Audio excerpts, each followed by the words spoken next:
Assalamualaikum warahmatullahi wabarakatuh. Perkenalkan, nama saya Fadil Akbar dari NIM SSI 2023-03634. Kali ini saya akan mempresentasikan penelitian tentang chatbot berjudul aplikasi chatbot literasi hukum untuk UMKM berbasis NLP, sebuah teknologi yang kami kembangkan untuk membantu para pelaku UMKM usaha menengah untuk mengakses informasi hukum dengan mudah dan terjangkau. Untuk yang pertama, mengapa kami mengangkat topik ini? Kita semua tahu bahwa UMKM Indonesia adalah tulang punggung perekonomian yang jumlahnya sangat besar dan kontribusinya terhadap penyerapan tenaga kerja sangat signifikan. Bahkan, di tengah tekanan ekonomi sekalipun, UMKM tetap bertahan. Namun di balik peran besarnya itu, UMKM masih menghadapi keterbatasan modal, sumber daya manusia, akses pasar, hingga yang paling sering luput dari perhatian yaitu adalah kendala hukum. Banyak pelaku UMKM yang tidak memahami regulasi ekspor-impor, pengelolaan keuangan, hingga regulasi bisnis lintas batas yang rumit. Padahal kesadaran hukum itu sangat penting untuk memahami hukum. Pelaku UMKM bisa melindungi usahanya dari resiko hukum, mematuhi peraturan, membuat pembangunan berdasarkan hukum yang sah, membuat perjanjian yang transparan, melindungi kekayaan intelektual, dan menjaga persaingan usaha yang sehat. Untuk masalahnya, dari latar belakang tadi, kami mengidentifikasi dua masalah utama yang dihadapi pelaku UMKM. Pertama, minimnya literasi hukum. Banyak pelaku UMKM yang tidak memahami regulasi yang berlaku, mulai dari perizinan usaha, perlindungan merek, hingga kewajiban perpajakan. Ini bukan karena mereka tidak mau tahu, tapi karena informasi memang tidak mudah diakses. Kedua, keterbatasan akses informasi secara hukum. Konsultasi hukum secara konvensional membutuhkan biaya yang tidak sedikit dan membutuhkan waktu yang cukup lama. Untuk selanjutnya ada solusi. Yang kami tawarkan adalah chatbot literasi hukum berbasis NLP yang mampu mensimulasikan teknologi Natural Language Processing atau NLP. Chatbot ini dapat memahami pertanyaan pengguna dalam bahasa dan jawaban yang relevan secara otomatis. Lalu mengapa NLP? Karena NLP memungkinkan sistem untuk menganalisa teks berbahasa alami, mengenali pola dari kata teks, menghasilkan respons yang menyerupai percakapan manusia, dan mudah berinteraksi dengan pengguna atau sistem komputer. Selanjutnya, cara kerja sistemnya. Sekarang saya akan menjelaskan bagaimana cara kerja sistem secara sistematis. Bot kami terdiri dari beberapa komponen utama yang saling terhubung antar muka, yang dapat diakses melalui web ataupun mobile. Chatbot engine yang memproses pertanyaan menggunakan NLP knowledge base berisi database regulasi dan konten hukum yang telah diverifikasi oleh ahli. Dan admin dashboard untuk pemantauan sistem, pembaruan konten, atau alur interaksinya ketika pengguna mengajukan sistem pertanyaan akan memproses backend menggunakan Python dan Flash.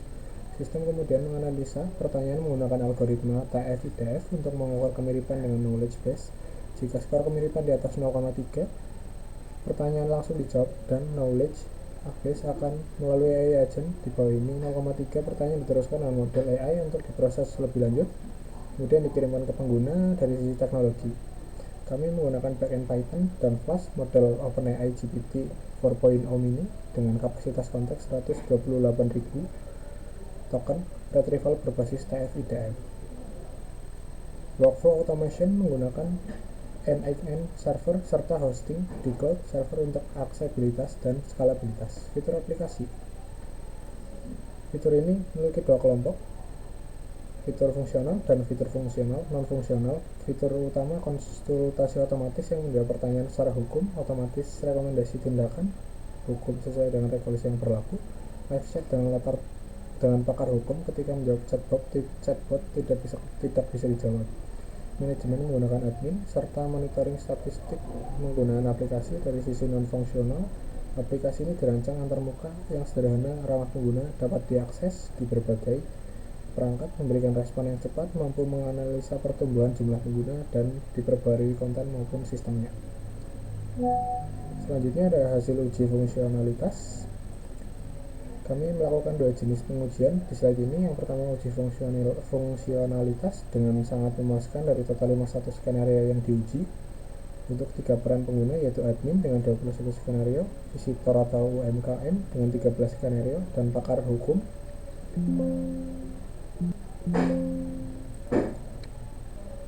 pakar hukum dengan 17 skenario semuanya berhasil 100% tanpa kegagalan. Kedua, uji kemudahan metode dengan SUS atau System Usability Scale.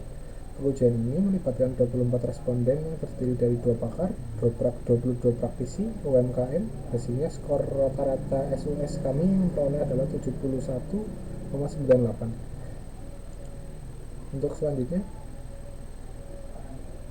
hasil uji relevansi dan performa. Selanjutnya ada pengujian menggunakan pertama yaitu ujian relevansi jawaban. Kami mengukur beberapa akurat chatbot dalam menjawab pertanyaan hukum. Hasilnya sangat precision, yaitu ada 85,36%, recall ada di 87,72%, dan F1 score ada di 86,4%. Angka F1 score ini menunjukkan bahwa chatbot kami telah memiliki tingkat akurasi yang tinggi dalam memberikan jawaban yang relevan. Kedua, ada uji performa menggunakan GT Matrix.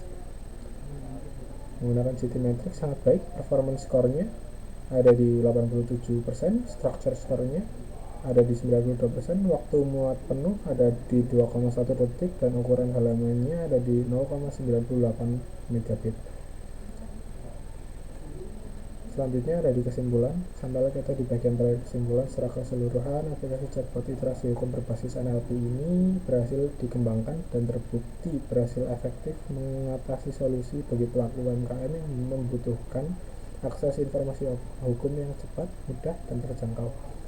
Ada 4 poin utama yang akan saya sampaikan, yaitu seluruh fitur berfungsi 100% tanpa kegagalan.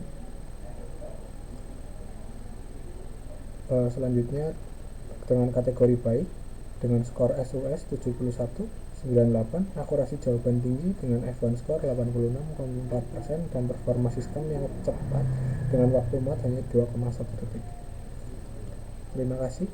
Saya Fadila Akbar, NIM SSI 2023 03634. Assalamualaikum warahmatullahi wabarakatuh.